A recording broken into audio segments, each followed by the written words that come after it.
Shalom saudara-saudara yang dikasih Tuhan. Dalam pembacaan kita setahun ini, kita sudah masuk kepada pembacaan dalam kitab Imamat pasal 13 sampai pasal 15. Nah, kalau kita membaca kitab Imamat, ini berbicara banyak hal berkaitan dengan apa yang diinginkan Tuhan dari penyembahan kita kepada Tuhan. Nah, 3 bagian penting yang kita bisa dapati di sini adalah bait suci itu sendiri atau tabernakel atau kemah suci, korban, dan orang yang membawa korban. Nah, sangat penting sekali di sini di dalam pembacaan kita, yaitu si pembawa korban itu sendiri, yaitu orang yang mau mengadakan penyembahan kepada Tuhan. Nah, penyembahan orang itu kepada Tuhan dibutuhkan sebuah kekudusan, sebuah kelayakan yang menjadi standar yang diinginkan Tuhan. Nah, dalam pembacaan ini ada 2 bagian berkaitan dengan kekudusan atau pentahiran seseorang harus layak di hadapan Tuhan, berkaitan dengan pentahiran pengudusan dari kusta dan kenajisan-kenajisan yang lainnya. Nah, saudara yang dikasihi dalam Tuhan Yesus Kristus, kenapa pentahiran atau orang yang kusta tidak layak di hadapan Tuhan? Ini bukan saja tentang berbicara tentang penyakitnya. Ada makna teologis yang perlu didalami dalam kebenaran ini.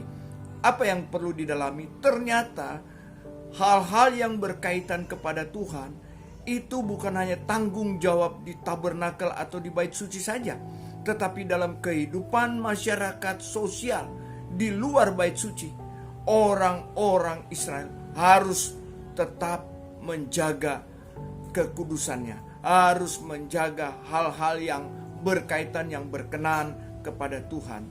Dalam kebenaran ini, cerita dalam Alkitab memberitahukan bahwa pentahiran itu dari kata dasar tahir. Tahir itu suci, bersih, atau murni. Itu artinya dalam bahasa Indonesia. Jadi orang yang mau mengadakan penyembahan kepada Tuhan, mau menguduskan hidupnya, tidak ada cara lain. Dia harus ditahirkan, dia harus dikuduskan. Nah, kalau ada orang penyakit kusta, dia tidak layak di hadapan Tuhan. Itulah sebabnya dia harus dikuduskan. Dia harus memeriksa apakah kustanya ini hanya luka biasa atau hanya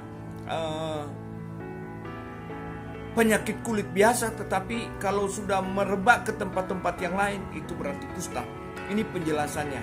Penjelasannya cukup panjang dalam kitab Imamat, karena ini sangat penting buat saya, buat saudara, supaya menjaga hal-hal yang kudus, yang berkenan, yang menjadi standar daripada Tuhan. Walaupun penyakit kusta itu dalam kacamata Ibrani atau orang-orang Israel pada saat itu berbicara tentang penyakit kutukan atau penyakit yang sangat tidak berkenan kepada Tuhan, tetapi dalam penyakit kusta ini ada banyak hal pelajaran. Saudara bisa melihat contohnya tentang Panglima Naaman dengan penyakit kustanya, dan dia mau minta disembuhkan, dan Yesus dalam perjanjian baru mengadakan penyembuhan terhadap orang-orang yang sakit kusta. Dari cerita-cerita yang kita bisa dapati di sini adalah penyakit kusta bisa menjadi halangan dan perlu pentahiran. Nah, kusta ini berbicara tentang hal-hal yang tidak layak, yang tidak berkenan kepada Tuhan dan harus dikuduskan. Saudara, di dalam pengiringan saudara, di dalam pelayanan saudara, di dalam kehidupan saudara mau berkenan kepada Tuhan, tidak ada cara lain. Saudara menjaga kekudusan dan kehidupan saudara bersih, murni di hadapan Tuhan, sehingga kehidupan saudara boleh berkenan dan penyembahan saudara boleh diterima oleh Tuhan. Inilah doa kami dan pergumulan kami sepanjang tahun ini, supaya saudara tetap menjaga berkaitan dengan penyakit corona ini. Kita akan tetap menjaga hal-hal yang menjadi protokoler dari kesehatan itu sendiri dan berdampak kepada kehidupan saudara di dalam penyembahan saudara kepada Tuhan. Tuhan memberkati, salam sehat.